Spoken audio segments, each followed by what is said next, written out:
में नए एसडीपीओ के रूप में वीरेंद्र कुमार चौधरी ने प्रभार लिया है।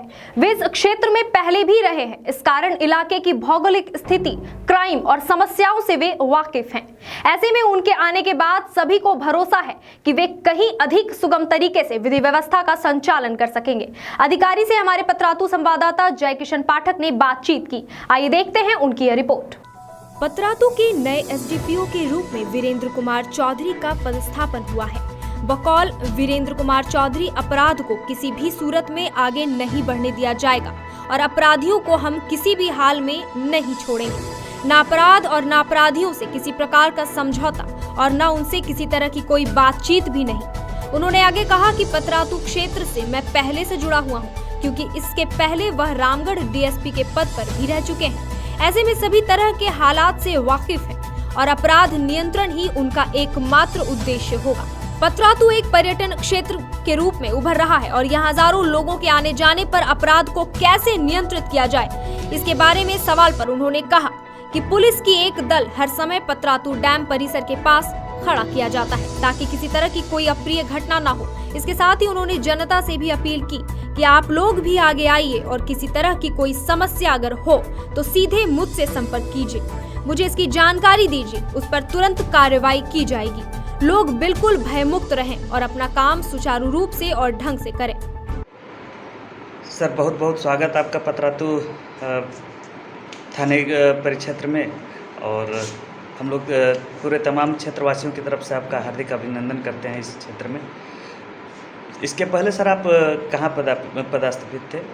इससे पहले मैं 4 महीने से वेटिंग फॉर पोस्टिंग में हेडक्वार्टर रांची में थे।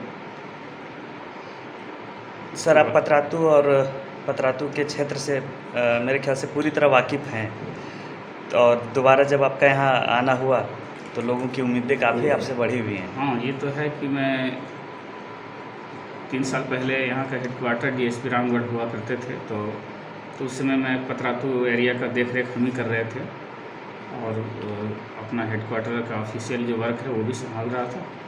अभी वर्तमान में एसडीपीओ पतरातू के रूप में पोस्टिंग हुआ है, तो यहाँ के क्षेत्र, यहाँ की समस्या, यहाँ के लोगों की क्या समस्या है, यहाँ कौन सी विधि व्यवस्था उत्पन्न होता है, क्या हमारा ये सब समझ रहे हैं, और हम लोग एकदम सख्ती से उसका करेंगे और सब उसका डिटेक्शन करेंगे, और यहाँ पर जितने भी अपराधी या अपराधी करने वाले लोग हैं उनको किसी तरह से श्रेय नहीं दिया जाएगा। चलिए, बहुत अच्छी बात है कि किसी तरह से अपराध को बढ़ावा नहीं दिया जाएगा आपकी ओर से, आपने कहा। सर, जैसा आपको भी पता है और सभी लोग जानते हैं कि पतरातू एक टूरिज्म हब के रूप में उभर के आ रहा है। पतरातू का जो सुंदरीकरण हुआ पतरातू डैम परिसर में, चाहे और भी बहुत सारी ऐसी जगह हैं पतरातू में जो विकसित हुई हैं टूरिज्म के तौर पे, काफ़ी लोगों का आना जाना है यहाँ पे। सैकड़ों हजारों लोग डेली आते हैं। इस तरह में अगर किसी तरह का आपराधिक घटना होती है तो उस लिहाज से, उस ख्याल से उन पर अंकुश आप किस तरह से लगाने का प्लानिंग रखते हैं आप? नहीं, इसमें एकदम हम लोग देख रहे हैं कि शनिवार रविवार को यहाँ काफ़ी भीड़ हो जाती है, तो इसके देखते हुए हम लोग थाना प्रभारी को पेट्रोलिंग दिन भर वहाँ खड़ा रखते हैं। दिन भर एक टीम वहाँ रहती है कि जो वहाँ के लोगों का गतिविधि को देखते रहते हैं। कोई तरह की विधि व्यवस्था के उत्पन्न होने की समस्या उत्पन्न होने पर उन लोग वहीं पे खड़ा रहता है। तो सर, बाकी क्षेत्रों में भी जैसे अपराध नियंत्रण को लेकर आपने कहा कि सख्त कार्रवाई की जाएगी, कड़े कदम उठाए जाएंगे। दूसरे शब्दों में हम कह सकते हैं कि आपकी ओर से किसी तरह की कोई कोताही या कोई ढील नहीं दी जाएगी? बिल्कुल नहीं, अपराधियों के साथ कोई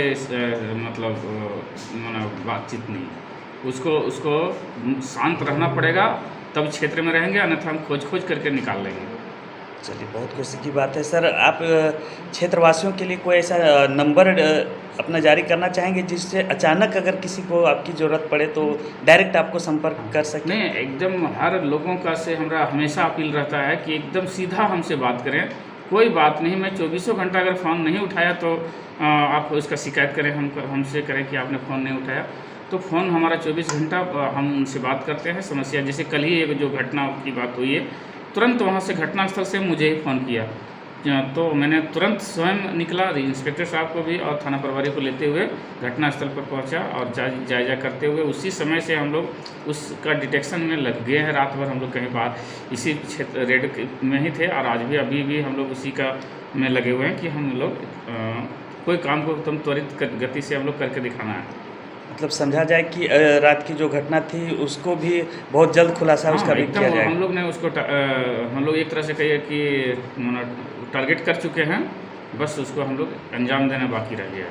चलिए सर, जिस तरह से लोगों की उम्मीदें आपसे हैं कि आप आए हैं नए SDPO के तौर पे, तो आपसे लोगों की उम्मीदें हैं कि आप उनकी मदद के लिए हमेशा खड़े हैं, तो क्या आप भी क्षेत्रवासियों से कुछ ऐसी उम्मीदें करते हैं कि लोग आपको मदद करें, या आप भी अपील करना चाहेंगे क्षेत्रवासियों से? इस इलाके के यहाँ क्षेत्रवासियों यहाँ के लोगों को कि काफ़ी कोऑपरेशन करते हैं, काफ़ी सहयोग करते हैं और बहुत अच्छे से पेश आते हैं। और हमारा हमेशा फर्ज रहा है कि मैं पब्लिक के लिए, पब्लिक सेवक हैं, लोक सेवक हैं, तो पब्लिक की सेवा करना हमारी प्राथमिकता है।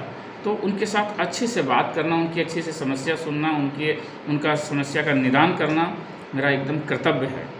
जी बिल्कुल, ऐसा तो हम लोगों ने पहले भी देखा है और क्षेत्र के लोगों ने भी देखा है कि आप काफ़ी कोऑपरेटिव भी हैं और अपनी ड्यूटी के प्रति काफ़ी समर्पित और ईमानदारी से आप अपना काम करते हैं। ऐसे में लोगों से आपकी क्या अपील है? लोगों के से यही है कि कोई भी घटना हो जाती है या कोई बात हो जाती है तो कम से कम थोड़ा सा धैर्य रखें और हमारी गतिविधि या हमारे पुलिस प्रशासन इस पर क्या कार्रवाई कर रही है इसका थोड़ा सा इंतज़ार करने के मैं कहता हूँ, और लेकिन अंजाम सही होगा जो सही होना था। चलिए, बहुत बहुत धन्यवाद आपका।